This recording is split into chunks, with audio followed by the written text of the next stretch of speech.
shu o'lim bilan tugaydi. Boyni boyligini ketkazadi, kambag'alni kambag'alligini ketkazadi. Zolimni zulmini ketkazadi, mazlumni mashaqqatiga chek qo'yadi.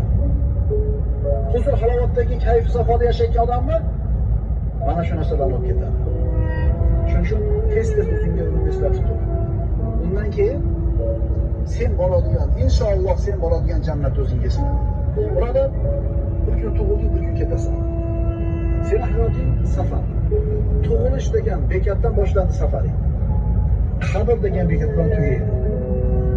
Endi shu ikkala bekatni orasida qaysi o'rindasan? O'rtalog'idamisan yo oxirrog'idamisan? Buni bilmaysan. Boshidamisan, o'rtamizdan xabari yo'q. Buni faqat Alloh biladi. Eng yomoni nima? Ana shu asrmagan dunyo matohi ketganiga siqilib, ustingizga dunyo mashaqqat kelganda siqilib, bo'g'ilib, o'limni esdan chiqarib turgan paytingizda to'satdan o'lim kelib qolishi eng xatarli narsa. Eng yomon narsa shu.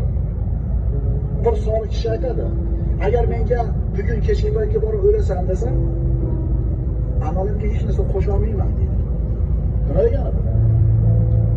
Agar kechki payt o'lasan desa, amalimga hech narsani qo'sha olmayman men deydi. Nima degani bu? Chunki amalini imkon darajasida qilyapti, qo'sha olmaydi. Bu tayyor o'limga. Hozir desa ham ketaveradi. Biz u ertaga bir hafta yashaysiz desa, hamma ish tashlab ibodatga kirishamiz. Chunki amallarimiz ozda. Birodarlar, o'lim faqatgina jasad hayotining oxiri. Jasadimiz hayotining xotimasi. Ammo abadiy hayotning muqaddimasi. Shuning uchun birodar, o'zingga tez-tez oxiratni, keyingi osmonlar yerdan keyin bo'lgan jannatni eslatib turing. Bizni boradigan joyimiz o'sha. Inshaalloh.